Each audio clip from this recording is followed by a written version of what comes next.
حرکت کرے گا اس سے ذرا سا بھی کم ہے تو حرکت میں آئے گا ہی، یعنی یہ کہ یا تو حرکت کرے گا تو پورا کنٹریکٹ کرے گا، اور اگر نہیں کرے گا تو بس وہ جنبش ہی نہیں کھائے گا۔ آل اور نن لا، یہ آل اور نن لا ہے جو اسلام کے بارے میں اس جو ہے وہ مستعمل ہوگا کہ یا تو مسلمان ہے تو ہے، بس اس کے تمام حقوق جو ہے دستوری اور قانونی وہ اس کو حاصل ہے، یا پھر یہ کہ مرتد ہو گیا تو زیرو ہو گئے۔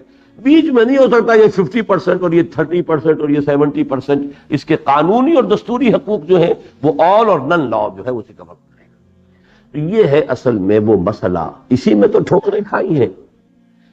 سب سے بڑا گمراہ کن فرقہ جو پیدا ہوا اسلام میں وہ خوارج کا تھا، اور یہ خوارج اتنے متقی، اتنے زاہد، اتنے نمازی، اتنے عبادت گزار، اتنا روزہ رکھنے والے تھے کہ اس وقت کے ماحول میں ان جیسا کوئی تھا ہی نہیں بحیثیت مجموعی۔ لیکن غلطی اسی میں ہوئی کہ ان حدیثوں پر جس کو کہ میں نے آپ سے کہا ہے، جس کی چند مثالیں دی تھیں، جن میں یہ آ گیا کہ جس شخص نے شراب پی لا یشرب الخمر حین یشرب وہو مومن، جس شخص نے شراب پی ہے وہ مومن نہیں رہا، مومن نہیں رہا تو کافر ہو گیا، کافر ہو گیا تو مرتد ہو گیا، مرتد ہو گیا تو قتل کرو۔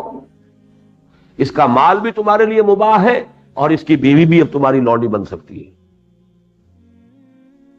ذرا سی غلطی، انتہائی تقوی، انتہائی نیکی، انتہائی عبادت گزاری، انتہائی سمجھیے کہ دینداری، لیکن فکری اور جو غلطی جو ہے نظریاتی تھوڑی سی غلطی ہے، اس میں تشدد کہہ لیں، انتہا پسندی کہہ لیں، لیکن نتیجہ تو یہاں تک نکل رہا ہے کہ جب اس نے گناہ کبیرہ کیا، گناہ کبیرہ کا مرتکب کافر ہے، کافر ہے، مسلمان تھا کافر ہو گیا، اس کا مطلب مرتد ہے، مرتد ہے تو واجب القتل ہے۔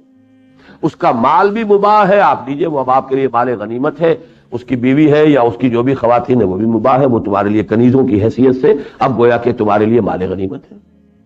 اتنا بڑا فتنہ صرف اس مس انٹرپریٹیشن کی وجہ سے پیدا ہوگی۔ اس سے آپ کو اصل میں اس اہمیت کا اندازہ ہوگا کہ یہ کیوں اللہ تعالیٰ نے ان دونوں کیٹیگریز کو، کیونکہ قرآن مجید میں یہ دونوں کیٹیگریز اس طور سے بھی بیان ہوئی کہ دونوں کو ایمان کہا گیا۔ دو مثالیں میں دے چکا ہوں، دونوں ہی ایمان ہے ایک درجے میں، اس کو میں نے تقسیم کیا ہے قانون ایمانی، قانون حقیقی، ایمان قانونی، ایمان حقیقی، ایک قانونی ایمان، ایک حقیقی ایمان۔ لیکن قرآن میں تو یہ الفاظ نہیں ہے نا، یہ تو میری تعبیر ہے، یہ تو میری توضیح ہے، تشریح ہے، اضافہ ہے۔ قرآن تو کہہ رہا ہے یا ایھا الذین آمنوا آمنوا باللہ ورسولہ، اے اہل ایمان، ایمان لاؤ اللہ پر اور اس کے رسول۔ کیا مانے؟ اہل ایمان ہیں، ایمان کے دعوے دار ہیں، اب کیا ایمان لائے؟ اور مان تو لیا انہوں نے، اللہ کو مان لیا، رسول کو مان لیا، قیامت کو مان لیا، آخرت کو مان لیا، کتاب کو مان لیا۔ یا ایھا الذین آمنوا آمنوا باللہ ورسولہ والکتاب الذی نزل علی رسولہ والکتاب الذی انزل من قبل۔ اسی طرح میں نے دوسری آیت آپ کو سنا دی، لیس علی الذین آمنوا وعملوا الصالحات جناح فیما تعبوا اذا ما اتقوا وآمنوا وعملوا الصالحات ثم اتقوا وآمنوا ثم اتقوا واحسنوا واللہ یحب المحسنین۔ یہ ایمان دو کیسے ہو گئے؟ پہلے تقویٰ تھا، ایمان لائے، عمل صالح کیا، پھر اور تقویٰ بڑھا اور ایمان لائے، پھر اور تقویٰ بڑھا، پھر احسان کے درجے پر فائز ہو گئے۔ تین مرحلے بیان کیے، لیکن پہلے دونوں مرحلوں میں لفظ مشترک آ رہا ہے ایمان۔ صرف ایک آیت ہے پورے قرآن میں، اور اس آیت سورہ حجرات کی ہے، جہاں اس پہلے ایمان کو اسلام سے تعبیر کر دیا۔ قالت الاعراب آمنا قل لم تؤمنوا ولكن قولوا اسلمنا ولما يدخل الايمان في قلوبكم۔ یہ بدو کہہ رہے ہیں کہ ہم ایمان لے آئے، اے نبی ان سے کہہ دیجئے کہ تم ایمان ہرگز نہیں لائے ہو، یہ کہہ سکتے ہو کہ ہم اسلام لے آئے، ہم مسلمان ہو گئے، ہم نے اطاعت قبول کر لی، ابھی تک ایمان تمہارے دلوں میں تو داخل تک نہیں ہوا۔ لیکن یہ کہ قرآن کی تو ایک آیت ہوئی، دوسری آیتوں میں ایمان ایمان دو الفاظ بھی آ رہے ہیں، اور پھر اسلام کا وہ مقام بھی آ رہا ہے کہ حضرت ابراہیم بھی دعا کر رہے ہیں ربنا وجعلنا مسلمین لک۔ تو اس تمام مسئلے کو کلیئر کر دینا، بالکل دودھ کا دودھ پانی کا پانی، اس کو علیحدہ کیٹیگریز کی شکل میں بیان کر دینا، یہ ہے اس حدیث کا اصل میں اہمیت کا معاملہ، اور اسی لیے یہ ام السنہ ہے، اور اسی لیے میں نے جیسا کہ عرض کیا امام ابو حنیفہ کی شرف نگاہی کا معاملہ یہ ہے کہ انہوں نے الفقہ الاکبر جس کو کہا ہے، سب سے بڑا تفقہ جو ہے دین کا، سب سے اہم پہلو وہ یہی ہے کہ اس مسئلے کو واضح کر دیا جائے۔ گناہ کبیرہ کا مرتکب بھی کافر نہیں ہے، مسلمان ہی رہے گا۔ ہاں منکر ہے کسی شے کا جو دین کی بنیادی چیزوں میں سے ہے، ضروریات دینی کا، منکر کافر ہو جائے گا۔ کہے میں نماز مانتا ہی نہیں، اب گیا، اب یہ ارتداد ہے. میں روزے کو مانتا ہی نہیں، اب یہ ارتداد ہوگا. لیکن یہ ماننا نہ ماننا تو اس کا اپنا قول ہوگا نا. عمل یہ روزہ نہیں رکھ رہا، یہ بس ایک طرح کی کوتاہی ہے. اس پہ جو بھی تعزیر ہو، مختلف ائمہ کے نزدیک سزا دے، تعزیر ہو. نماز نہیں پڑھ رہا ہے، تعزیراً اس کے ساتھ جو معاملہ کیا جائے. مسلمان وہ رہتا ہے. یہاں تک کہ زنا کا شخص مرتکب، شادی شدہ، اگر اس کو آپ نے رجم کر کے اس کو ہلاک کیا ہے تب بھی اس کی نماز جنازہ پڑھی جائے گی، مسلمان مانا جائے گا. اے اللہ کا گناہ بخش دے. ایک صحابی اور ایک صحابیہ کو حضور نے خود رجم کرایا ہے، لیکن ساتھ ہی یہ الفاظ بھی کہے کہ انہوں نے وہ توبہ کی ہے کیونکہ خود آئے تھے. کوئی گواہی ان پر نہیں تھی، کوئی پروسیکیوشن نہیں تھا، کوئی حد جو ہے کوئی الزام لگا کر ثابت نہیں کیا کسی نے، 4 گواہ نہیں تھے، کوئی ایک گواہ بھی نہیں تھا، وہ تو خود آئے. اے اللہ کے رسول، ہم سے یہ خطا ہو گئی ہے، اب ہمیں پاک کر دیجیے اور ہمیں یہ گویا کہ رجم کر دیجیے تاکہ ہم دنیا میں اس گناہ کی سزا بھگت لیں اور آخرت میں اللہ تعالی ہمیں معاف فرمائے. تو حضور نے ٹالنے کی بھی کوشش کی. غامدیہ خاتون جو تھی انہیں تو اتنا ٹالا ہے. پوچھا کہ تمہیں ہو سکتا ہے کہ حمل رہ گیا ہو؟ عرض کیا جی ہاں حمل تو ہے. جاؤ پھر، تمہارا قصور ہے جو کچھ ہے، اس ننھی جان کا کیا قصور ہے تمہارے پیٹ میں؟ جاؤ وضع عمل کے بعد آنا. اب امکان تھا کہ اس کے اوپر کوئی کیفیت ایسی طاری ہو جاتی، میں نے کیا حماقت کی، رجم کے لیے چلی گئی تھی، اب بھاگو یہاں سے، جان بچاؤ، کہیں جاؤ. وضع عمل کے بعد پھر موجود، حضور وضع حمل ہو چکا ہے، میں حاضر ہوں. تو ابھی تو وہ تمہارے اوپر ڈیپینڈنٹ ہے، ابھی وہ کچھ کھا پی نہیں سکتا بچہ، تمہارا دودھ چاہیے اسے، جاؤ دودھ پلاؤ. اس کے بعد چلی آ رہی ہے کہ اس کے ہاتھ میں روٹی کا ٹکڑا بھی ہے بچے کے، کہ حضور اب یہ کھانے کے قابل ہو گیا، ٹھیک ہے اب رجم کر دو بھائی. رجم کیا ہے اور پھر فرمایا ہے، کسی نے کہہ دیا کہ کتنی یہ بے حیا عورت تھی، تو آپ نے ڈانٹا ہے کہ اس نے وہ توبہ کی ہے کہ اگر تمام آبادی مدینے کی جو ہے ان پر تقسیم کر دی جائے تو سب کی نجات کے لیے کافی ہو جائے. تو یہ ہے کہ ایک جگہ حد ہے، حد جاری کی جائے گی، وہ اللہ کا قانون ہے. اس میں جو بھی ڈھیل دی جائے وہ الگ بات ہے. باعث جب آئے ہیں، حضور مجھ سے تو میں نے زنا کیا ہے، مجھے رجم کر دیجیے. آپ صحابہ سے پوچھیں یہ پاگل تو نہیں ہے کہ اسے کوئی جنون کا عارضہ تو نہیں ہو گیا؟ لوگوں نے کہا کہ نہیں حضور ٹھیک ٹھاک ہے، یہ تو صاحب عقل ہے، فہم ہے، شعور ہے. اچھا ذرا اس کا منہ سوکھو، کہیں شراب تو نہیں پی ہوئی اس میں، کہیں نشے میں تو نہیں کہہ رہا ہے یہ؟ نہیں نشے میں بھی نہیں، سارے طرف. پھر آپ کہتے ہیں بھائی شاید ہو سکتا ہے کہ تم نے صرف بس ابتدائی ہی کوئی مرحلے ہوئے ہو، کوئی ہم آغوشی ہوئی ہو، صرف بوس و کنار ہوا ہو اور بالفعل زنا کا عمل نہ کیا ہو. نہیں حضور میں نے تو زنا کیا. جب ہر طرف سے اب اس کو حضور نے جو بھی ہو سکتی تھی رعایتیں، جو بھی دروازے ہو سکتے تھے اسکیپ کے، وہ سارے آپ نے کھول دیے ایک ایک کر کے. جب ہر طرف سے اس نے کہا نہیں تو کہا جاؤ کر دو اس کو، رجم کرو. تو یہ معاملہ ہے اصل میں کہ الفقہ الاکبر جو ہے وہ در حقیقت ان اہم ترین یہ جزیات جو ہے وضو کے نواقض اور وضو کے معاملات اور یہ ہاتھ جو ہے وہ کہاں تک دھونا ہے اور کہاں تک نہیں دھونا ہے یہ بھی ہے، لیکن یہ ہے اصل ہے جس کے اوپر کے ریاست کا معاملہ ہے، لوگوں کا، قانون کا، دستور کا دار و مدار ہوگا. باقی غایت مغیہ میں شامل ہے کہ نہیں ہے یہ بحثیں ہمارے یہاں بڑی لمبی لمبی کہ تم اپنے ہاتھ دھو کوہنیوں تک. اب تک جو ہے غایت کوہنی ہوئی تو یہ غایت مغیہ میں داخل ہے کہ نہیں؟ آیا اس کو بھی دھونا لازم ہے؟ یا جب کوہنیوں تک کہا ہے تو کوہنی اگر وہ رہ جائے خشک تو وضو ہو جائے گا کہ نہیں ہو جائے گا؟ یہ مسئلہ، اس پہ بڑی بحثیں ہیں، اس کے اوپر لمبے چوڑے مارکے ہیں. اصول کو پہلے طے کرنا پڑے گا غایت مغیہ میں داخل ہے کہ نہیں، یعنی جس شے کو کسی شے کی حد قرار دیا جائے وہ حد بھی اس شے کے اندر شامل ہے یا باہر ہے. تو یہ بھی فقہ ہے، میں اس کی کوئی توہین نہیں کر رہا، یہ کرنا پڑے گا. قانون تو بہرحال آئے گا، تو قانون میں تو بال کی کھاد اترتی ہے. بڑے بڑے مقدمے جو ہیں معمولی سے کسی ٹیکنیکل ایشو کے اوپر ادھر سے ادھر ہو جاتے ہیں. لیکن یہ کہ ایک ہے یہ فقہ الاکبر، اس فقہ الاکبر میں اب یہ سمجھ لیجئے یہ 5 شرائط ہیں جو پوری کر دے تو وہ مسلمان ہے، وہ آپ کے مسلمان معاشرے کا ایک فرد ہے، اسلامی ریاست کا ایک رکن ہے. جو بھی وہ کرے غلط حرکت سزا دیجئے، چوری کرتا ہے ہاتھ کاٹ دیجئے، جو بھی چاہے کرے اس کا معاملہ جو الا بحق الاسلام، جو قانون شریعت کی زد میں جو جس درجے میں کوئی شخص آ گیا اس درجے میں آ جائے گا، لیکن یہ کہ اس کو بنیادی طور پر مسلمان تسلیم کیا جائے گا، یہ ہے اسلام۔ لیکن ایمان یہ نہیں ہے۔ اس اسلام کا سارا تعلق اس دنیاوی نظام کے ساتھ ہے، معاشرت اور ریاست اور سیاست اور اس کی شہریت اس سے متعلق ہے، جبکہ ہمیں معلوم ہے کہ اصل معاملہ جو اللہ کے ہاں طے ہونا ہے وہ تو ایمان پر ہونا ہے۔ وہ معذور اور مجبور نہیں ہے ہماری طرح کہ وہ جھانک کر نہ دیکھ سکے کہ ایمان ہے کہ نہیں، وہ علیم بذات الصدور، وہ جاننے والا ہے سینوں کے اندر کے حالات۔ وہاں ڈیسائیڈ یہ نہیں ہوگا یہ شخص دنیا میں مسلمان سمجھا جاتا تھا تو بس ٹھیک ہے جنت میں بھیج دو اس کو، وہاں تو ہوگا اس میں ایمان تھا کہ نہیں، پھر ایمان کے ساتھ عمل صالح تلے ہی گے اعمال تب جب کہ ایمان ہو، ورنہ تول ہی نہیں ہے۔ لا نقیم لہم یوم القیامت وزنا، ایمان ہی نہیں ہے تو اعمال کون سے تلیں گے؟ ایمان کے بغیر تہجد گزار ہو کوئی شخص تو تہجد میں کیا وزن ہے اگر ایمان ہی نہیں ہے؟ انبار ہو تہجدوں کے اور انبار ہو اور عبادتوں کے، ایمان بھی ہے کہ نہیں پہلے تو یہ دیکھو۔ ایمان ہے تو اب اس کے عمل تولے جائیں گے، نیکیاں زیادہ ہیں یا بدیاں زیادہ ہیں؟ بدیاں زیادہ ہیں تو بھائی جہنم میں تو جائے گا، البتہ اپنے گناہوں کی بقدر سزا پا کر پھر جہنم سے نکال کر اس ایمان کی بنیاد پر کہ جو اس کے دل میں تھا جنت میں داخل کر دیا۔ اور اگر پہلے ہی سے جو نیکیوں کا پلڑا بھاری ہے تو سیدھا جنت میں جائے گا۔ لیکن یہ سارا معاملہ ایمان کی بنیاد پر ہے۔ وہ ایمان اگر ہے حقیقتاً تو پھر یہ کہ انسان کو فوری طور پر یا بالآخر جنت جو ہے وہ مل جائے گی۔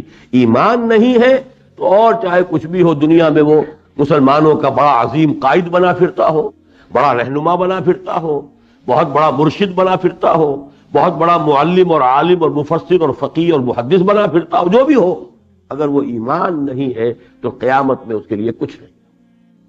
یہ ہے وہ ایمان۔ اب پوچھا کہ ایمان کسے کہتے ہیں؟ اس کا جواب ہے کہ تم یقین رکھو اللہ پر، ان تؤمن باللہ وملائکتہ وکتبہ ورسلہ والیوم الآخر، اللہ پر ایمان، اس کے فرشتوں پر ایمان، اس کی کتابوں پر ایمان، اس کے رسولوں پر ایمان، اور یوم آخر پر جزا و سزا کے فیصلے ہوں گے، وزن اعمال ہوگا، بعث بعد الموت ہوگا، اس پر ایمان، والقدر تؤمن بالقدر خیرہ وشرہ، اور تقدیر پر ایمان۔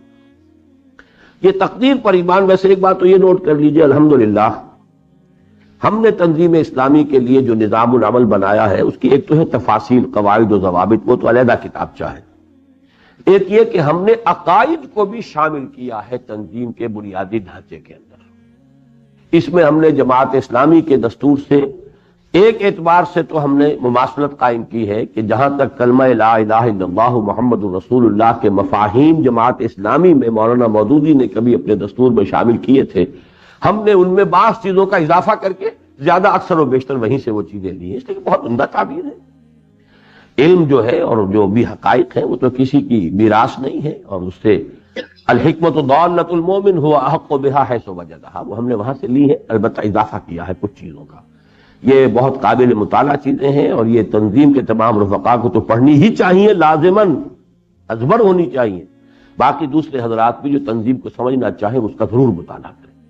اس کے بعد جماعت کے دستور میں ایمانیات کا کہیں تعلق نہیں، اس لیے کلمہ شہادت میں تو اللہ کا کیا حق ہے، اللہ کے رسول کا کیا حق ہے، دو ہی کہے گا، لا الہ الا اللہ محمد رسول اللہ۔ لہذا اگرچہ اس کا کوئی امکان نہیں ہے کہ کوئی منکر آخرت جماعت اسلامی کا رکن بن سکے، لیکن دستور اس کا راستہ نہیں روکتا، دستور میں کہیں ہے ہی نہیں، دستور میں وہ شرائط کے طور پر ہے ہی نہیں کہیں۔ ہم نے اسی لیے وہ تمام ایمانیات کو شامل کیا ہے۔ اللہ پر ایمان کا مطلب کیا ہے، ملائکہ پر ایمان کا مطلب کیا ہے، اسی طریقے سے کتابوں پر ایمان کا مطلب کیا ہے، رسولوں پر ایمان کا مطلب کیا ہے، اس کو ہم نے پوری وضاحت سے اور مختصر ترین الفاظ میں وہ تعارف تنظیم اسلامی نامی کتابچے میں یہ چیزیں موجود ہیں۔ اور اس کے بعد یہ جو ہے مسئلہ، جو کہ بہرحال یہ تو تمام مسلمانوں کو چیزیں معلوم ہے ہی، لیکن یہ تقدیر سے مراد کیا ہے، اس کو بھی میں سمجھتا ہوں کہ الحمدللہ ایک خاص وقت ہوتا ہے جس میں کوئی اللہ تعالیٰ کی طرف سے انشراح عطا ہو جاتا ہے، آمد ہوتی ہے، تو نہایت خوبصورتی کے ساتھ، بہت مشکل مسئلہ ہے یہ جہاں تک تعلق ہے اس کا تقدیر کے مسئلے کا، اسی لیے اس پر بحث کرنے سے روکا گیا ہے، سختی سے منع کیا ہے۔ اس لیے کہ جب بھی بحث کریں گے الجھ جائے گا، سمجھنا چاہے تو سمجھ میں آ جاتا ہے، بحث کریں گے الجھ جائے گا۔ وہ جو ایک شعر ہے اللہ تعالیٰ کی ذات کے بارے میں، تو دل میں تو آتا ہے سمجھ میں نہیں آتا، بس جان گیا میں تیری پہچان یہی ہے۔ اللہ کی پہچان سمجھ میں نہیں آ سکتا، وہ دل میں آتا، تو دل میں تو آتا ہے سمجھ میں نہیں آتا، بس جان گیا میں تیری پہچان ہی یہی، یہ تیری پہچان یہی ہے۔ تو اسی طریقے سے تقدیر کا مسئلہ ہے، دل میں آ جائے گا، بات سمجھ میں آ جائے گی، لیکن بیان میں نہیں آئے گی، بیان کریں گے کہیں نہ کہیں الجھاؤ پڑ جائے۔ لیکن الحمدللہ کہ اس جگہ پر اس مسئلے کو ہم نے بیان میں بھی سادہ ترین الفاظ میں سامنے رکھ دیا ہے، اور وہ کیا ہے؟ ایمان بالقدر اصل میں اللہ کی دو صفات پر یقین کا نام ہے۔ ایک صفت یہ ہے اللہ علیم ہے بکل شیء، جو چیز کل ہونی ہے وہ مجھے تو نہیں معلوم، اللہ کے علم میں۔ اللہ کا علم غلط نہیں ہو سکتا، جو کچھ میں کل کروں گا وہ اللہ کو آج ہی معلوم ہے، لیکن کیا میں مجبور ہوں کہ وہ کام کروں؟ یہ اس کا لازمی تقاضا نہیں ہے۔ پری نالج ایک علیحدہ شے ہے، پری ڈٹرمینیشن علیحدہ شے ہے۔ Preknowledge doesn't necessitate predetermination. Predetermination یہ کہ جبر ہے پہلے سے کہ آپ نے کل یہ کرنا ہے، آپ مجبور ہے کہ کریں، یہ اور شے ہے۔ یہ تو اگر آپ جبر یہ مان لیا تو پھر تو دین کا سارا معاملہ ہی ختم ہے، پھر جزا کس بات کی، سزا کس بات کی۔ لیکن پری نالج کل آپ یہ کریں گے یہ اللہ کو معلوم ہے۔ جیسے ہم اندازہ کر لیتے ہیں بچہ بیٹھا ہوا ہے اور اس کے سامنے آپ نے ادھر سے ذرا گیند لا کے رکھ دی، آپ کو معلوم ہے جائے گا ادھر، کدھر جائے گا، اور لیکن کیا آپ کے حکم کی وجہ سے وہ ادھر جا رہا ہے اپنی آزاد مرضی سے، لیکن آپ کو اندازہ ہو گیا تھا کہ یہ اس کا ایٹیچیوڈ ہوگا۔ ہمارا اندازہ غلط بھی ہو سکتا ہے بچے کا اس وقت دھیان کسی اور ہی طرف ہو، وہ نہ ہی متوجہ ہو اس گیند کی طرف، لیکن اللہ کا علم غلط نہیں، بس یہ فرق ہے۔ تو ایک تو اللہ کے علم پر کامل یقین، یہ ہے اصل میں کہ جو ضروری ہے کہ جو شے ہونے والی اللہ کے علم میں موجود ہے، فی کتاب، ایک کتاب، اور کتاب سے مراد علم خداوند ہے۔ دوسرا اللہ کی قدرت، اللہ ہر شے پر قدیر ہے۔ کیا بات، میں اس کو اٹھا رہا ہوں، اگر اللہ کا یہ ارادہ ہو کہ میں نہ اٹھا سکوں پھر بھی میں اٹھا دوں تو اللہ تو پھر عاجز ہو گیا۔ اللہ ہر شے پر قادر، گویا کہ کوئی شے اس کائنات میں وجود میں نہیں آ سکتی، کوئی شے حرکت میں نہیں آ سکتی جب تک کہ اذن رب نہ ہو، وداؤٹ ہز پرمیشن۔ بس یہاں پر فرق کرنا پڑے گا، پرمیشن اور ہے اور رضا اور ہے، پلیجر اور ہے۔ اللہ کی اجازت کے بغیر آپ چوری نہیں کر سکتے، لیکن اللہ آپ کے اس چوری کرنے پر راضی نہیں ہے۔ زمین و آسمان کا فرق ہوگا۔ تو پری ڈیٹرمینیشن اور پری نالج اس کو علیحدہ کر لیجئے، اور پرمیشن اور پلیجر کو علیحدہ کر لیجئے۔ میں تو اس کی بڑی سادہ مثال بچپن کی ہے، بچپن تو خیر اس کو بالکل بچپن بھی نہیں کہا جا سکتا، ہائی اسکول کے زمانے کی ہے۔ کچھ سینما فلم بینی کی لت پڑ گئی تھی اس زمانے میں، خوب دیکھتے تھے۔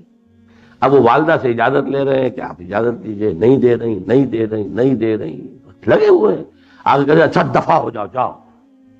ہم نے کہا بس مل گئی اجازت، جب کہہ دیا دفع ہو جاؤ جاؤ، جب میری بات ماننی نہیں ہوتی تو مجھ سے پوچھتے کیوں؟ جاؤ، اجازت ہو گئی، اب یہ اجازت ہے۔ اسی طرح سے ہے، اللہ کی اجازت کے بغیر تو پتا بھی جنبش نہیں کھائے گا، لیکن اللہ کی مرضی کچھ اور ہے، رضا کسی اور شے میں۔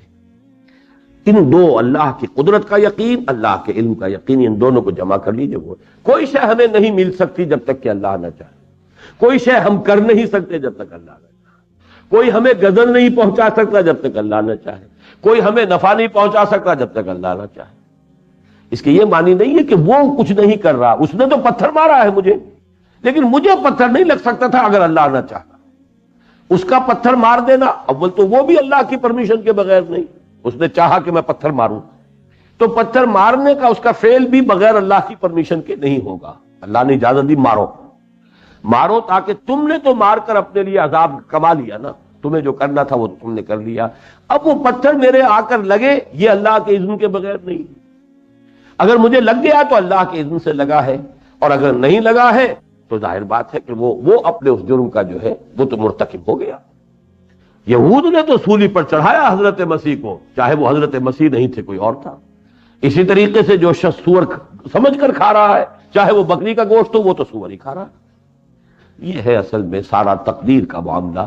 یہ تقدیر اصل میں ایمان باللہ کا، اور خاص طور پر دو صفات جو ہیں قدر اور علم، ان دونوں کا خلاصہ لب لباب ہے۔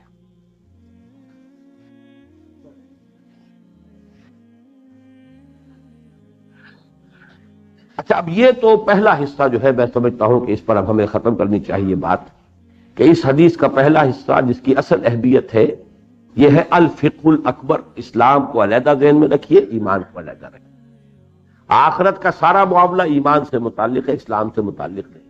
ایمان حقیقی ہوگا تو اسلام خود بخود ہی آ جائے گا، وہ تو ہے ہی اس کے تابع، لیکن دنیا کا معاملہ سارا کا سارا اسلام پر ہے، ایمان پر نہیں۔ اب آئیے فاخبرنی عن الاحسان۔ اب سوال تیسرا یہ تھا، اور یہ دوسرا حصہ تھا جو مضامین کے اعتبار سے میں نے اس کو کیا، وہ یہ احسان کیا ہے۔ اس میں جو پہلی بات میں نے عرض کی تھی وہ یہ کہ یہ قرآن مجید کا اس اعتبار سے بڑا مظلوم لفظ ہے، یہ ہماری وکیبلری سے نکل گیا، بول چال سے نکل گیا، ریفرنس سے نکل گیا، حالانکہ بنیادی اصطلاح ہے۔ حدیث جبرائیل میں اسلام، ایمان، احسان، کس درجے اہمیت ہوگی اس لفظ کی۔ قرآن میں بار بار آتا اللہ یحب المحسنین۔ اب محسنین کا جو عام آدمی بھی ترجمہ کر کے سمجھے گا، اللہ احسان کرنے والوں کو پسند کرتا ہے۔ احسان کیا ہے؟ بھوکے کو کھانا کھلا دینا، پیاسے کو پانی پلا دینا، کسی کو تکلیف میں ہے تو تکلیف سے اپنی امکانی حد تک اسے نجات دلانے کی احسان ہے۔ یہ احسان نہیں ہے یہاں۔ احسان کے معنی کیا ہے؟ جو کام بھی انسان کرے نہایت خوبصورتی سے کرے، عمدگی سے کرے۔ ایک ہے مارے باندھے کو نماز پڑھنی ہے پڑھ لی، ایک ہے نہایت دل جمی کے ساتھ، خلوص کے ساتھ، انابت کے ساتھ، خشوع کے ساتھ، حضور قلب کے ساتھ، تعدیل ارکان کے ساتھ انسان نماز ادا کرے۔ یہ ہے احسان کی، نماز کا احسان۔ جیسے کہ آتا ہے اذا قتلتم فاحسنوا القتلۃ واذا ذبحتم فاحسنوا الذبحۃ۔ اے مسلمانوں، جب کسی کو قتل کرنا ہو تو خوبصورتی سے قتل کرو، یہ نہیں کہ تڑپا تڑپا کے مارو، کوشش کرو کہ ایک ہی بار سے جو اس کی گردن جدا ہو جائے، اس کو تکلیف پہنچانا جو ہے، قتل کرنا ہے تو قتل بھی عمدگی کے ساتھ کرو۔ ذبح کرتے ہو تو کند چھری لے کر جو اس کے اوپر کشتی شروع کر دو گردن کے اوپر، بلکہ چھری کو تیز کرو تاکہ وہ ایک ہی بار کے اندر جو ہے وہ اس کا جو بھی حصہ کاٹنا ہے وہ کٹ جائے، اسے وہ تکلیف تو نہ ہو کہ جو ایک آدمی کشتی کر رہا ہے اس کے ساتھ چھری کے ساتھ۔ تو احسان کا لفظ آیا، اذا قتلتم فاحسنوا القتلۃ واذا ذبحتم فاحسنوا الذبح۔ ذبح کرنا ہے، قتل کرنا ہے، اس کے اندر بھی ایک حسن ہے، خوبی ہے، عمدگی ہے، اس کو اچھے انداز میں کرو۔ اسی طرح دین میں جب حسن پیدا کرنا ہے، ایک دین ہے پس جو بھی ہے موٹے موٹے تمام اس کی علامات تو ہم نے قائم کر دی ہیں، ایک یہ آپ اس میں حسن پیدا کریں، خوبصورتی پیدا کریں، دل آویزی پیدا کریں، دین کی عمدگی، دین کا حسن اور دین کا حسین بن جانا، یہ ہے احسان۔ تو وہ احسان کیا ہے؟ جو لفظ ہمارے ہاں اس احسان کی جگہ آ گیا ہے اور جس نے اسے ڈھانپ دیا ہے، وہ ہے تصوف۔ جہاں تک تو اس موضوع کا تعلق ہے، اس کی اہمیت جو ہے وہ تو اتنی تھی کہ جس کی وجہ سے یہ تصوف جو ہے ایک بڑا عظیم الشان فن بن گیا، علم بن گیا۔ اس کے فلسفے اپنے ہیں، اس کا اپنا پورا نظام ہے، اس کا پھر پورا نظام العمل ہے، اس کے معمولات ہیں، اذکار کے طور طریقے ہیں، مختلف سلسلوں کے مختلف ہیں۔ اسی طریقے سے مراقبے ہیں، کسی کا کسی طرح کا مراقبہ ہے، کسی کا کسی طرح کا مراقبہ ہے۔ اس سے اندازہ ہوتا ہے، یعنی یہ سرکمسٹانشل ایویڈنس ہے کہ یہ اس کی دلیل قطعی ہے کہ یہ بات اہم بہت ہے۔ لیکن بس بدقسمتی یہ ہوئی، سب سے پہلی بدقسمتی، اور اس پر بدقسمتیوں کا اضافہ ہو جاتا ہے۔ پہلی بدقسمتی تو یہ ہوئی کہ اصل لفظ احسان جو دین کا ہے، قرآن کا ہے، حدیث کا ہے، اس سے کاٹ کر لفظ ہی دوسرا جوڑ دیا، تصوف، جس کے بارے میں آج تک کوئی قطعیت کے ساتھ یہ نہیں کہہ سکا کہ یہ لفظ آیا کہاں سے ہے۔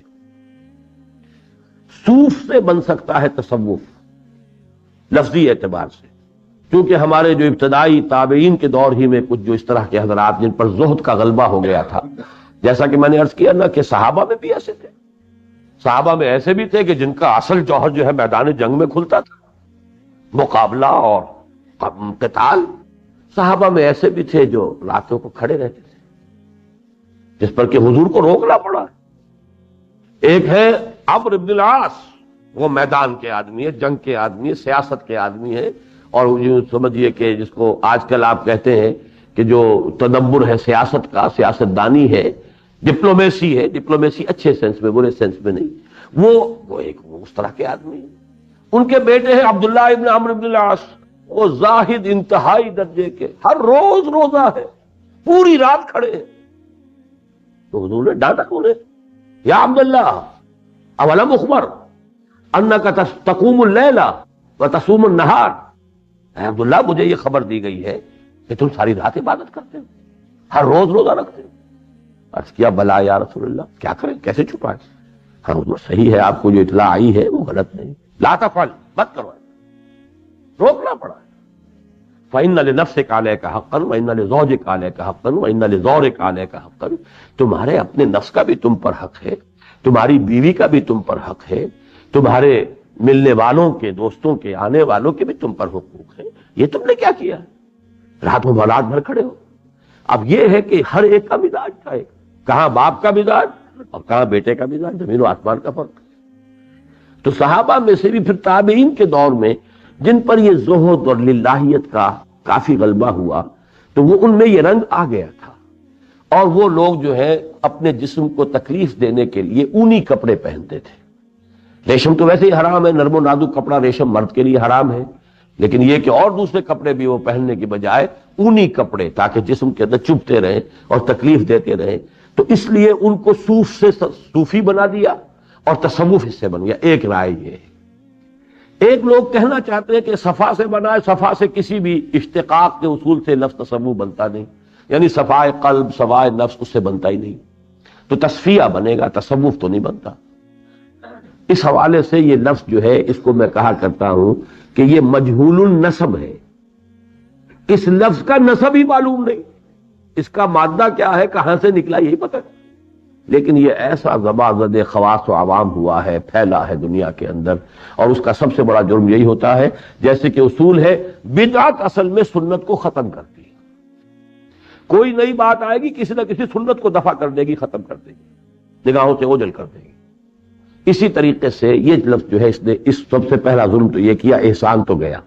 جب احسان گیا تو احسان کی ڈیفینیشن تو حدیث میں آپ کو مل جائے گی، تصوف کی ڈیفینیشن تو حدیث میں نہیں ملتی۔ پھر اس میں وہ مراقبے اور اشغال اور جو اذکار کے طریقے ہیں جو انہوں نے ایجاد کیے ہیں، اس میں افادیت ہے۔ تو ظاہر بات ہے کہ آدمی جو ہے، جیسے آج کل کی جدید سائیکالوجی میں بھی ہے، آپ کسی چیز کا تکرار کرتے رہیے، تصور باندھے رکھیے، اس کا کوئی نہ کوئی اثر آپ کے اوپر پڑے گا نفسیاتی اعتبار سے۔ بڑا پیارا مجھے شعر یاد آیا ہے، گر در دلے تو گل گزرت گل باشی، ور بلبل بے قرار بلبل باشی۔ اگر تمہارے دل میں پھول ہی کا تصور رہے پھول ہی کا، تم خود پھول بن جاؤ۔ گر در دلے تو گل گزرت گل باشی، ور بلبل بے قرار، اگر بلبل بے قرار ہی کا تصور کیے رکھو گے، بلبل باشی، بلبل بن جاؤ گے تم بھی۔ لیکن یہ کہاں تک جا رہا ہے یہ شعر؟ اب اگلے شعر پہ آپ چونک جائیں گے، گھبرائیں گے، یہ کیا بات کہہ دی۔ تو جزوی ہو حق الست گر روزے چند، تم تو جزوی ہو، اللہ کی ذات یا حق جو ہے وہ تو ہے کلی، وہ کل ہے، تم ایک جز ہو، وہ کل ہے۔ تو جزوی ہو حق الست گر روزے چند، اگر کچھ عرصے اندیشہ کل پیشہ کنی کل باشی، اگر اللہ ہی کے ساتھ لو لگائے رکھو، خیال، اندیشہ، خیال، تصور، تم بھی بن جاؤ گے۔ میں لفظ نہیں کہتا کیا بن جاؤ گے، کل ہو جاؤ گے، تم بھی کل ہو جاؤ گے۔ تو یہ ہے کہ اصل میں کسی چیز کا آٹو سجیشن ہے، کوئی چیز اپنے کہتے رہیے تم ایسے ہو، تم ایسے ہو، تم ایسے ہو، تم بزدل ہو، بزدل ہو جاؤ گے، اور کہو نہیں میں بہادر ہوں، ہو جاؤ گے بہادر۔ یہ ہے نفسیاتی طور پر انسان کے اندر بڑی قوتیں ہیں جہاں جسمانی اور قوا جو ہے وہ قوتیں ہیں، وہاں یہ نفسیاتی بھی بہت کچھ ہے۔ قوت ارادی کو مضبوط کرنے کے لیے ایکسرسائزز ہیں، نگاہ جھپکنے نہ پائے۔ ایک نقطہ، تہجد کے وقت اٹھو، سفید براق کپڑے پہنو، سفید براق چادر کے اوپر، سفید کاغذ رکھو اور ایک سیاہ نقطہ لگاؤ اور نقطے پر نگاہ جماؤ، نگاہ جھپکے نہیں۔ نتیجہ کیا ہوگا؟ تمہاری آنکھوں میں وہ طاقت پیدا ہو جائے گی، کوئی تم سے آنکھیں چار نہیں کر سکے گا۔ براؤ بیٹنگ جسے کہتے ہیں، آنکھوں سے کسی کو شکست ہے، اور یہ پورا فن بن گیا تھا۔ اس کی ایکسرسائزز ہوتی ہیں، ایکسرسائزز سے وہ قوت حاصل ہوتی ہے، اور اس سے پھر یہ کہ اس کو کسی کو دیکھ لیا اس جلالی نگاہوں کے ساتھ تو اس بیچارے کا برکس نکل گیا جو اس میدان کا آدمی نہیں ہے۔ اس حضور پر ہی آزمایا گیا۔ لا یذلقونک بابصارہم لما سمعوا الذکر ویقولون انہ لمجنون۔ آپ کو اپنی نگاہوں کے ذریعے سے چاہتے ہیں کہ آپ کے وجود میں تزلزل پیدا کر دیں، آپ کے قدم ڈگمگا جائیں، کوشش کرتے ہیں۔ تو یہ فنون ہیں، ان کو فن کہیے، یہ ہر طرح کی ٹیکنیکس ہیں۔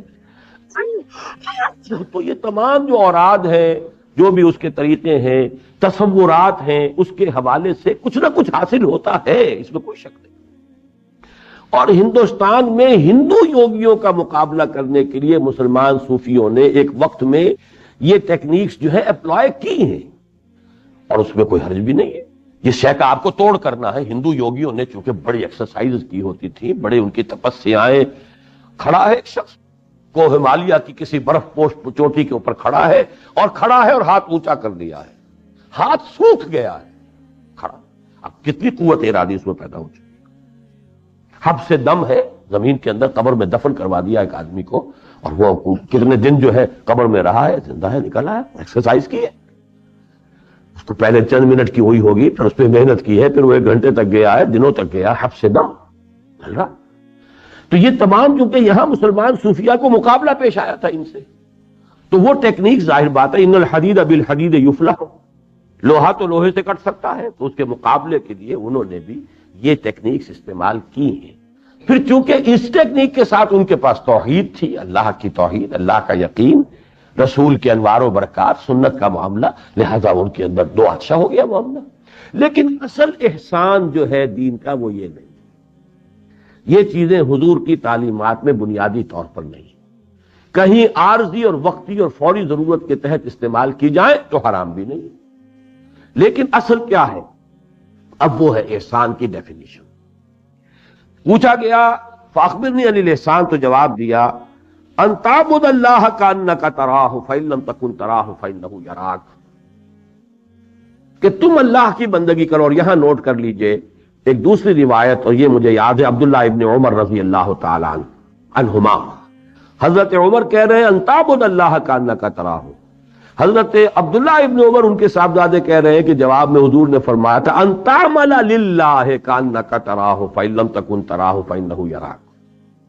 اب یہ دو الفاظ ہیں، الفاظ جدا ہو گئے، لیکن اللہ کا فضل ہے، اللہ کا شکر ہے کہ وہ حدیث بھی محفوظ ہے عبداللہ ابن عمر کی رضی اللہ تعالی عنہما، لہذا ہمیں تعبدہ کے مفہوم کو سمجھنے میں سہولت ہو گئی، ورنہ محض تب مفہوم عبادت کا جو ہمارے دلوں میں محدود ہو گیا، نماز روزہ، بس نماز روزہ حج زکات، عبادات تو یہ ہے، لہذا بس ان کے اندر وہ کیفیت حاصل ہو جائے کہ نماز آدمی پڑھے تو اس کیفیت کے ساتھ پڑھے گویا کہ اللہ کو دیکھ رہا ہے، اور اگر یہ نہیں تو کم سے کم یہ استحضار رہے کہ اللہ مجھے دیکھ رہا ہے۔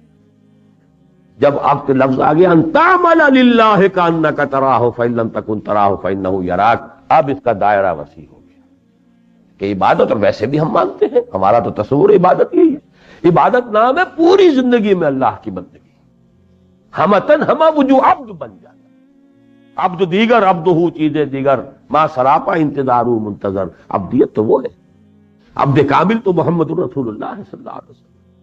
لہذا عبدت یہ صرف عبادات نہیں بلکہ پوری زندگی میں اللہ کی بندگی اور پرستش، اور اپنی پوری زندگی میں عمل اللہ کے لیے، بھاگ دوڑ اللہ کے لیے، محنت اللہ کے لیے، جد و جہد اللہ کے لیے۔ ان صلاتی و نسکی و محیای و مماتی للہ رب العالمین، توانائیاں، قوتیں، صلاحیتیں وقف اللہ کے اور اس کے دین کے لیے، یہ کیفیت ہو ظاہر میں اور باطن میں کیفیت یہ ہو کہ ایسے یہ کام کیا جا رہا ہو جیسے اس یقین کامل کے ساتھ کہ گویا کہ تم اللہ کے دیکھ رہے ہو۔ معلوم ہوا یہ ایمان ہی کی ڈیپتھ کا نام ہے۔ یوں سمجھئے ٹی کا تصور کیجئے، جو انگلش لیٹر ٹی ہے، اس کے اوپر یہ ہاریزونٹل اس کا سائز ہے، یہاں تو تقسیم کر دیا اسلام ایمان، دو سرے ہیں۔ اب ایمان کی نیچے جا رہی ہے گہری جڑ، ایمان کی گہرائی، go deeper and deeper and deeper and still deeper, یہاں تک کہ وہ ایمان اور یقین اس درجے کو پہنچ جائے جیسے کہ تم کسی شے کو آنکھ سے دیکھتے ہو تو یقین ہوتا ہے، ایسے ہی اللہ کی ہستی پر یقین ہوتا ہے۔ یہ ناممکن نہیں ہے، اس کا تو صحابہ کا دعویٰ بھی ہے۔ ایک صحابی سے حضور نے صبح کے وقت، جو کہ آپ کے معمولات میں شامل تھا یہ، کہ فجر کی نماز کے بعد تھوڑی دیر تشریف رکھتے تھے اور لوگوں سے گفتگو ہوتی تھی، کیف اصبحت، ایک سوال کیا آپ نے آج صبح کس حال میں کی؟ اس نے جو جواب دیا، اصبحت مومنا حقا یا رسول اللہ، ویری انیوژل، اے اللہ کے رسول میں نے ایک سچے مومن کی صبح کی ہے۔ تو آپ مسکرائے بھی ہوں گے۔ آپ نے پوچھا لکل شیء صفۃ فما صفۃ ایمانک، ہر چیز کی کوئی صفت ہوتی ہے، علامت ہوتی ہے جس سے وہ چیز پہچانی جاتی ہے۔ تم جو اتنا بڑا دعویٰ کر رہے ہو کہ مومن حق کی میں نے صبح کی ہے، تو اس کی کیا کیفیت ہے؟ کیفیت بیان کرو۔ تو اب وہ عرض کرتے کانی انظر الی الجنہ وکانی انظر الی النار، اے اللہ کے رسول میں تو گویا کہ جنت کو اپنی آنکھوں سے دیکھ رہا ہوں اور دوزخ کو بھی اپنی آنکھوں سے دیکھ رہا ہوں۔ آپ نے فرمایا ٹھیک ہے، یہ جو ہے یقین کی کیفیت، اکان نہ ہے، یہ دیکھ نہیں سکتے، پردہ حجاب جو ہے وہ غیب کا طاری رہے گا، لیکن کان نہ کا طرح یہ یقین کی کیفیت ہو جائے کہ اس درجے تک پہنچ جائے جو سا کہ یقین تمہیں ہوتا ہے کسی شے کو اپنی آنکھوں سے دیکھے۔ بھائی میری آنکھوں دیکھی بات ہے، تم کیا کہہ رہے ہو، مجھے جھٹلا رہے ہو؟ یہ ہے اصل میں وہ کیفیت۔ تو یہ ایمان ہی کا درجہ ہے، احسان کوئی اور شے نہیں ہے، کوئی اضافی شے نہیں ہے، بلکہ ایک درجے میں کہیے ایک ایمان قانونی ایمان، اقرار باللسان، وہ اسلام میں شامل ہو گیا، شہادت اللہ الہ الا اللہ وان محمد رسول اللہ۔ ایک ایمان دل میں داخل ہو گیا، یہ ایمان جو دوسرا درجہ ایمان کا، اور ایک ایمان یہ کہ اس کی جڑیں اتنی گہری ہو گئیں کہ یقین کی اس کیفیت کو پیدا ہو گئیں جس کی تعبیر اقبال نے کی ہے، یقین پیدا کرے ناداں یقین سے ہاتھ آتی ہے، وہ درویشی کے جس کے سامنے جھکتی ہے فغفوری۔ وہ یقین جب پیدا ہو جاتا اب احسان ہے۔ اب وہ یقین ہو جب انسان نماز میں کھڑا ہوگا تو کیفیت کچھ اور ہوگی۔ اب وہ نماز ہوگی، صلاۃ جو ہے بندے کی، مومن کی صلاۃ معراج المومن، مومن کی معراج، اس سے اونچا کون سا درجہ ہوگا؟ لیکن یہ کہ وہ پھر پوری زندگی میں ظہور کرے گا۔ تو اصل شے تو ایمان ہی ہے، اور اصل میں اس کے حاصل کرنے کا ذریعہ کیا ہے؟ اب وہ بحث اس سے متعلق ہو جائے گی کہ ایمان کو گہرا کیسے کیا جائے، اس کا ذریعہ کیا ہے، پہلے حاصل کہاں سے کیا جائے، پھر اس کی اور گہرائی کیسے کی جائے۔ تو اس وقت ظاہر بات ہے وقت بھی ختم ہو رہا ہے ہمارے اس پروگرام کا، اس کا ایک ہی سورس ہے، ایمان شعوری کا سورس، وہ جس کے بارے میں سورہ یوسف کے الفاظ ہیں، قل ھذہ سبیلی ادعو الی اللہ علی بصیرۃ انا ومن اتبعنی، کہہ دو اے محمد صلی اللہ علیہ وسلم یہ میرا راستہ ہے، میں اللہ کی طرف بلا رہا ہوں علی وجہ البصیرۃ، نہ صرف میں، میرے ساتھی بھی جو میری پیروی کر رہے ہیں۔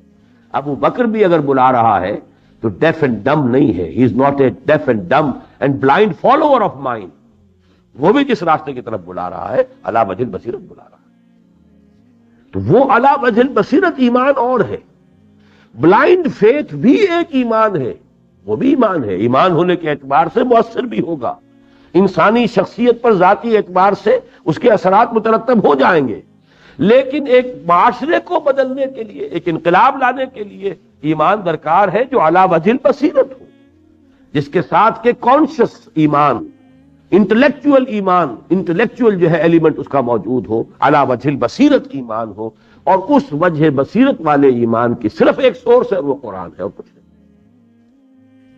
یہ ہوتے ہیں ایسے بھی معاملات، میں تو بلکہ سوچا کرتا ہوں کہ بہرحال مولانا ظفر علی خان ویسے ایک مجاہد تو تھے، مقرر بڑے یعنی شعلہ بیان تھے، شاعر ارتجالن شعر کہنے میں وہ انتہا کو پہنچے، دیر نہیں لگتی تھی فوراً. اور اکبر الہ آبادی نے لوہا مانا ہے. اور اکبر الہ آبادی کے پاس ملنے گئے تھے تو وہ ایک مصرع لے کر گھوم رہے تھے کہ یہ ایک مصرع میں نے کہا ہے، مصرع اچھا ہے، گرا نہیں لگ رہی اس پر. ان کا کون سا مصرع ہے؟ وہ دیا. چند منٹوں کے اندر پوری غزل. ہاں اس میں دنگ گئے.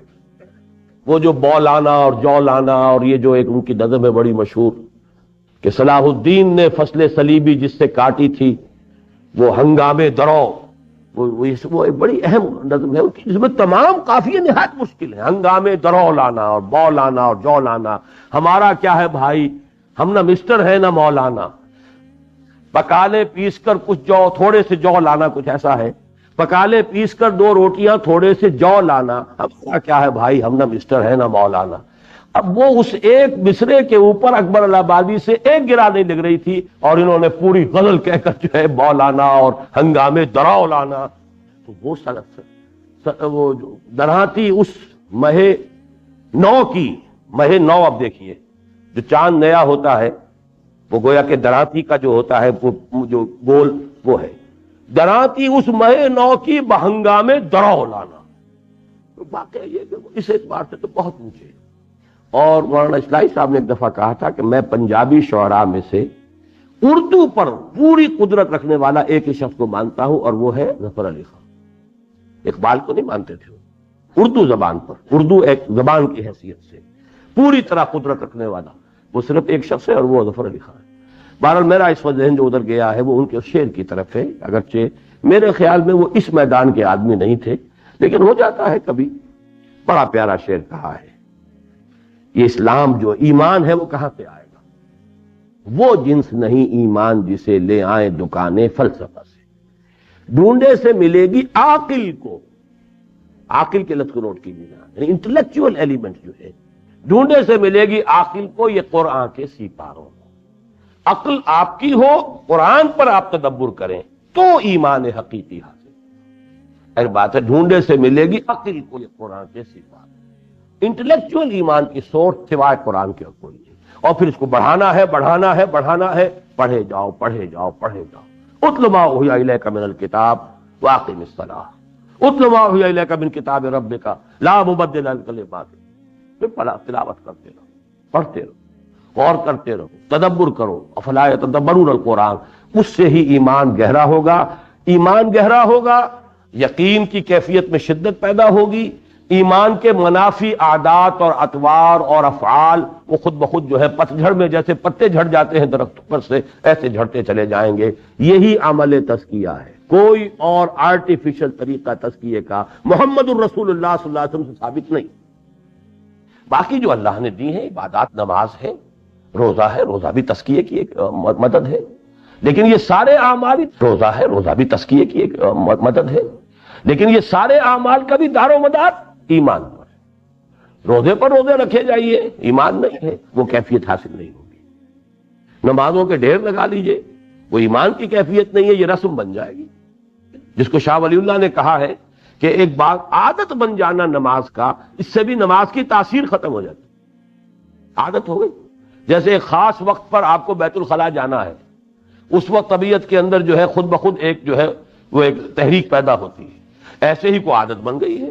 ایک خاص وقت پر آپ ناشتہ کرتے ہیں، خاص وقت پر آپ چائے پیتے ہیں، اس کی طلب پیدا ہو جاتی ہے.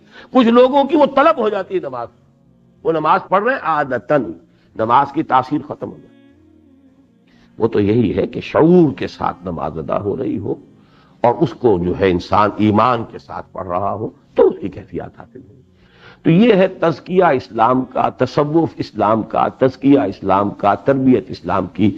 اس کی منزل یہ ہے، ایمان ہی ہے در حقیقت جس کے ڈیپتھ کا یہ نام ہے.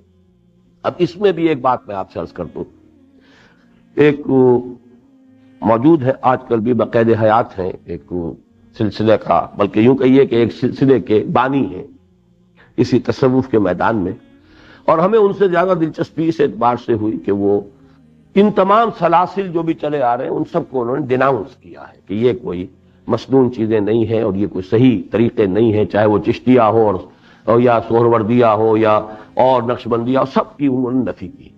انہوں نے ایک طریقہ اپنا جو ہے ایجاد کیا ہے.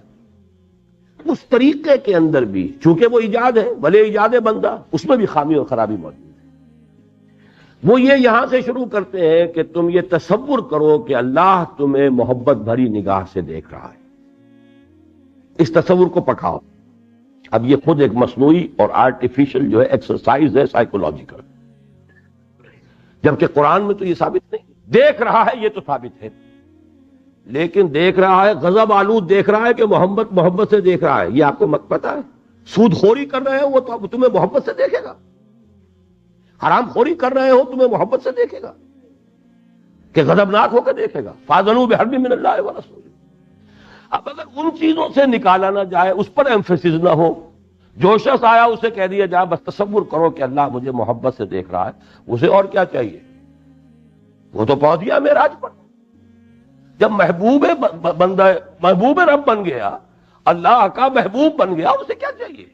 نہ اسے کچھ چھوڑنا پڑا، نہ اسے کوئی کسی سے لڑنا پڑا، نہ کوئی رشتہ توڑنا پڑا، نہ کہیں اپنے معاش کے اندر کوئی کمی کرنی پڑی. کاروبار کا دھندا جیسا تھا وہ چل رہا ہے. جو بھی ہے لین دین کے اصول دنیا مارکیٹ میں جو بھی ہو رہے ہیں وہ حلال ہیں یا حرام ہیں، ان سب میں آدمی جو ہے ملوث ہے. اللہ مجھے محبت سے دیکھ رہا ہے. اب اس کا تصور کیے جائیے تو یہ در حقیقت خود تزکیے کی راہ کی سب سے بڑی رکاوٹ بن جائے. یہ ضرورت کیا ہے اپنی اصلاح کی؟ سٹارٹنگ پوائنٹ یہ ہے کہ اللہ مجھے محبت سے دیکھ رہا ہے. تو اصل میں اس میدان میں جہاں بھی ایجاد بندہ کا معاملہ آئے گا فساد پیدا ہو جائے گا. ہمارے لیے مسئلہ یہی ہے سلوک محمدی اور سلوک قرآنی. میں تصوف کے مقاصد کا انتہائی قائل ہوں. ان لوگوں کو نہایت محروم سمجھتا ہوں کہ جو ان باطنی حقائق اور کیفیات کا کس طرح سے اہمیت نہیں جانتے. میری جو دروس ہیں سورہ تغابن کے دوسرے رکوع کے، کبھی اس کو سنیے. یہ راضی برضائے رب رہنے کی کیفیت، توکل اللہ کی ذات پر ہو جائے، ہٹ جائے ہر طرف سے توکل. جیسے رات بھی میں نے عرض کیا تھا، قرآن کا لب لباب، تورات کا لب لباب. آتینا موسیٰ الکتاب وجعلناہ ھدی لبنی اسرائیل اللہ تتخذوا من دونی وکیلا. ایمان کا جوہر یہ توکل صرف اللہ. اسباب پر، مسائل پر، افراد پر، اشخاص پر، طاقت پر، کسی شے پر توکل نہ ہو. توکل صرف اللہ. توکل راضی برضائے رب، تسلیم و رضا جو اللہ کی طرف سے آئے. کوئی شکوہ، کوئی شکایت نہ زبان پر کیا دل میں بھی نہ آئے. اے رب جو تو نے فیصلہ کیا ہے یقیناً یہی میرے لیے خیر. بظاہر میرے لیے ناگوار ہے، ناخوشگوار ہے، ناپسندیدہ ہے، تکلیف دہ ہے، لیکن یقیناً اس میں کوئی نہ کوئی خیر ہے. بیدک الخیر انک علی کل شیء قدیر. تیرے ہاتھ میں تو خیر ہی خیر ہے. تو میرے لیے کسی برائی کا فیصلہ کیوں کرے گا؟ تکلیف آئی ہے، یہ بھی شاید میرے کسی گناہ کا کفارہ بن رہا ہے. تکلیف آئی ہے، شاید مجھے تربیت دینی مقصود ہے. میرے اندر صبر کی کیفیت کا اضافہ اللہ چاہتا ہے، مجھے ترقی دینا چاہتا ہے. تو ہر شے کو انسان اس طرح ریسیو کرے جو اللہ کی طرف سے آئے. اللہ کے بغیر آ نہیں سکتی، اذن رب کے بغیر کوئی شے آ نہیں سکتی. جو آئی ہے لن یصیبنا الا ما كتب اللہ لنا هو مولانا. کیا ڈرا رہے ہو ہمیں اے منافقوں کہ کہاں چلے ہو فرقل کے خلاف جنگ کرنے، اور اس گرمی کے موسم میں کیا کس چیز سے ڈرا رہے ہو؟ ہم پر کوئی شے آ ہی نہیں سکتی سوائے اس کے جو ہمارے رب نے ہمارے لیے طے کر دی. وہ مولا ہے ہمارا کہ ہر چساقی ماریخ عین الطاف. هل یصیبنا الا احدی الحسنیین. ہم پر آئے گی کیا شے؟ دو ہی چیزیں ہو سکتی ہیں نا، یا ہم سب کے سب ہلاک ہو جائے یا ہم فتح مند ہو کر آ جائے. ہمارے لیے دونوں برابر کامیابیاں ہیں. اگر غازی ہو کر لوٹ آئے فتح مند ہو کر تب تو تم بھی کہو گے کہ کامیاب ہو گئے. اگر ہم سب اپنی گردنیں اللہ کی راہ میں کٹوا دیں یہ ہمارے نزدیک اس سے کہیں بڑی کامیابی ہے. تو ڈراتے کس چیز سے ہو؟ احدی الحسنیین، دو نہایت احسن چیزیں ہیں ہمارے لیے، تو لہذا کوئی اندیشہ کسی طرح کا ہے ہی نہیں. منحصر مرنے پہ ہو جس کی امید، نا امیدی اس کی دیکھا چاہیے. تو یہ ہے تصوف. اصل تصوف یہ ہے. جو لوگ ان کیفیات کو نہیں جانتے وہ بہت محروم ہیں. لیکن ان کیفیات کے حصول کے لیے کوئی پلیٹونک یا نیو پلیٹونک یا ہندو یوگیوں سے حاصل شدہ طریقے نہیں. طریقہ وہ جو محمد رسول اللہ صلی اللہ علیہ وسلم. اس لیے کہ اس کے تزکیے کے نتیجے میں جہاد وجود میں آتا ہے. اور یہ دوسرے طریقوں سے وہ اپنے آپ ہی کو رگڑے جاؤ. اگلے کو ایک اور کو رگڑنا شروع کر دو، وہ دوسروں کو رگڑنا شروع کرے گا، وہ اپنا ہی تصفیہ ہوتا رہتا ہے، اس سے آگے نہ آپ باطل سے ٹکر لیتے ہیں الا ماشاءاللہ۔ ایسا بھی ہوا ہے، لیکن عام بات یہی ہوگی کہ وہ تو خانقاہی نظام ہے، اسی لیے اقبال نے کہا تھا اور صحیح کہا تھا، نکل کر خانقاہوں سے ادا کر رسم شبیری، کہ رسم خانقاہی ہے فقط اندوہ دلگیری۔ تو مقاصد تصوف یہ اور شے ہے، اور ذرائع اور اس کے جو بھی طریقے ہیں یہ بالکل دوسری چیزیں، اور جو چیز ثابت نہ ہو محمد الرسول اللہ اور آپ کے صحابہ سے صلی اللہ علیہ وسلم و رضی اللہ تعالیٰ عنہ اجمعین، ہمیں اسے اختیار نہیں کرنا۔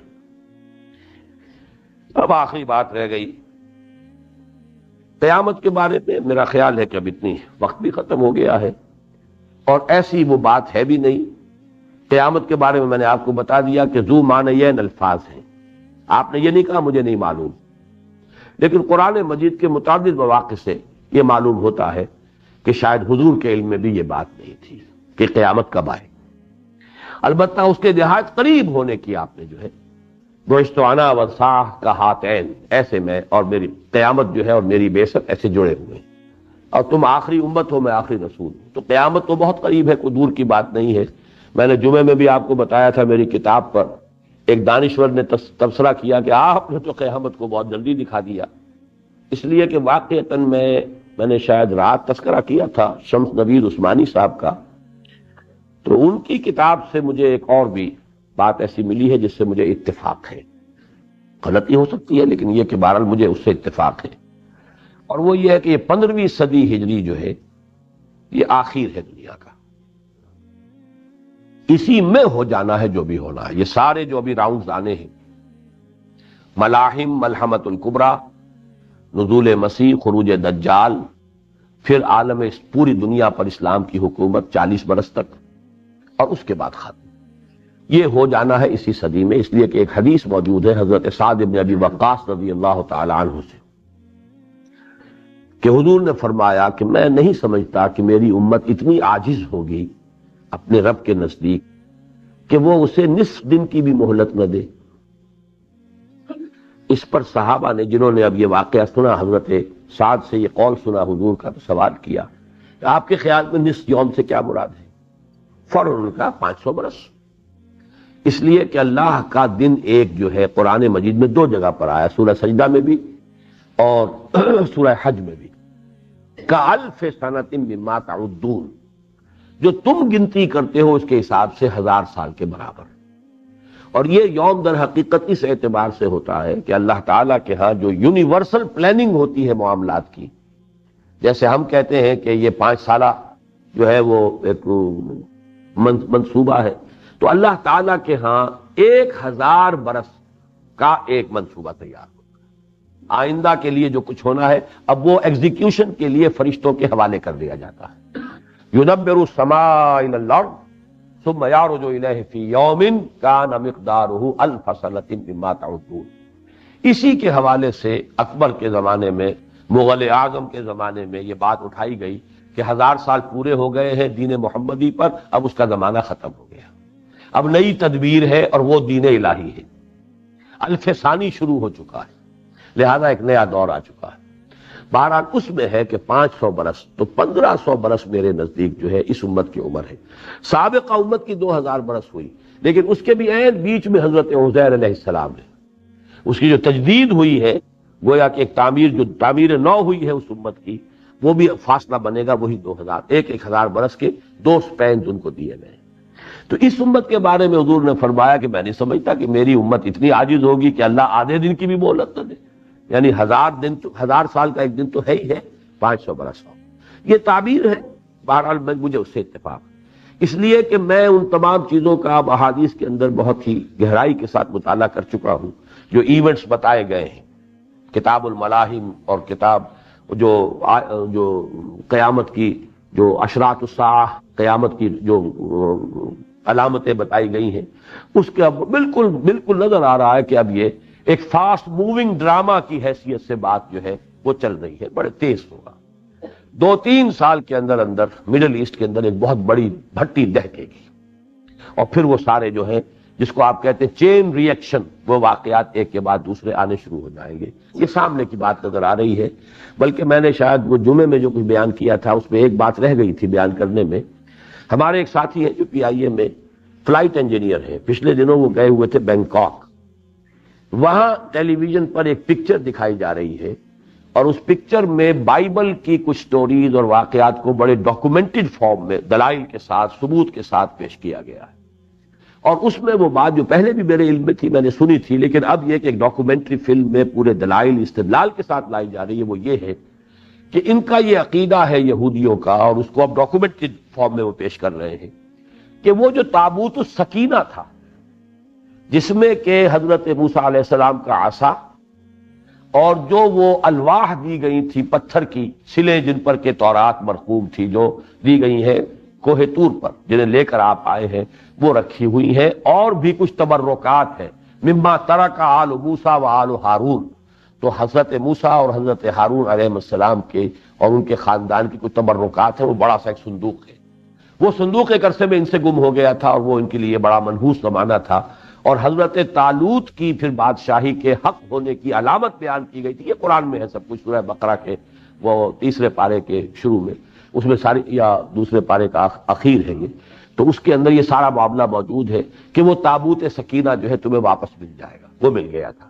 وہ پھر رہا ہے ہیکل سلیمانی کے اندر. ظاہر بات ہے اس سے زیادہ مقدس شے تو ان کے نزدیک ہو ہی نہیں سکتی تھی، جہاں عصائے موسوی موجود ہو اور تورات کی وہ سلیں موجود ہو، اس کی حفاظت کرتے تھے. اور ایک جماعت ان کے ربائز کی، ان کے علماء حق موجود کی جابوت سکینہ، اس کا جو ڈھایا ہے اس نے نبو کتاب نہیں ہوئے، جان بچا کر نہیں بھاگے. وہ لوگ وہیں بیٹھے، غالباً کسی تہخانے میں وہ تابوت سکینہ رکھا ہوا تھا. جب ہیکل گرایا ہے تو اسی کے نیچے وہ دب گئے. اور اب ایک ٹنل سی بنی ہوئی ہے مسجد اقصیٰ کی بنیادوں کے نیچے، جس میں وہ تابوت سکینہ موجود ہے، اور ان ربائز کی لاشیں بھی موجود ہیں کہ جو اس کے ساتھ ہی دفن ہو گئے تھے اور جان بچانے کے لیے بھاگے نہیں تھے. یہ فلم ہے جو دکھائی گئی. اب یہ سارا جو ہے کس لیے دکھایا جا رہا ہے؟ اس لیے کہ فضا تیار کی جا رہی ہے ورلڈ اوپینین کہ بھئی کیا ہے، آخر ان کی بھی تو، آخر ان کا مقدس مقام تھا، ہیکل سلیمانی ہے، پرانی چیز تو وہی ہے، یہ مسجد تو بعد میں تعمیر ہوئی ہے. اور اسی لیے وہ اب یروشلم کو بالکل علیحدہ رکھ رہے ہیں. تمام پیس نیگوسیشنز میں یروشلم کا تذکرہ نہیں ہوگا. اور یروشلم میں اب جو ہے پوپ کی حکومت کا بھی ایک جو ہے وہ کھل جائے گا سفارت خانہ. تو یہ چیزیں بڑی تیزی سے آ رہی ہیں. اور پھر گریٹر اسرائیل ان کے سینے پر لکھا ہوا ہے، اس کے لیے کوئی مسیحا ان کا کھڑا ہوگا، دعویٰ کرے گا میں وہ مسیح جس کی خوشخبری دی گئی تھی، اور اس کو قتل کریں گے، پھر وہ اصل مسیح علیہ الصلوۃ والسلام. یہ سارے واقعات احادیث میں موجود ہیں. بدقسمتی ہماری ہے، ہمیں حدیث کی طرف ویسے توجہ رہی نہیں ہے. تعلیم یافتہ تو ہمارے لوگ جو ہے حدیث کی بہت ہی تحقیر کرتے ہیں عام طور پر، چاہے رد نہ کرتے ہو، زبان سے نہ کہتے ہو. اور کیا کریں، جب قرآن ہی نہیں پڑھا تو حدیث کیا پڑھیں گے؟ ظاہر بات ہے کہ وہ منطقی بھی اس کا نتیجہ ہے. لیکن یہ مجھے محسوس ہوتا ہے کہ بہت ہی فاسٹ موونگ ڈرامہ ہے. اس میں جو حضور نے 2 خبریں دی تھی، اس میں وہی ہے کہ ساتھ کہ جب حضور نے فرمایا کہ مل مسئول عنہا من السائل، جو تمہیں معلوم ہے وہی مجھے معلوم ہے، یا جتنا تمہیں معلوم نہیں مجھے بھی معلوم نہیں.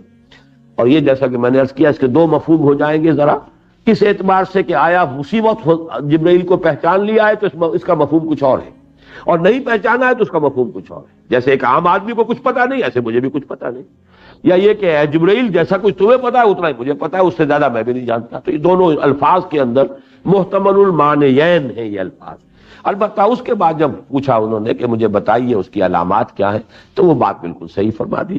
ایک تو یہ کہ سرکشی اولاد کی، اور اولاد میں سے خاص طور پر بیٹیاں جو سب سے زیادہ اوبیڈینٹ، اور خاص طور پر ماں کی جس کی تابع داری، یہ ہماری اب تک کی روایات میں، یہ تو اب جو ہمارے ہاں ویسٹرنائزڈ گھرانے ہیں ان کا رنگ ہے، ورنہ یہ کہ جن گھروں کے اندر ابھی مشرقی اور اسلامی رنگ ہے ان میں بچیوں کا جو رنگ ہوتا ہے وہ سب کے سامنے ہے.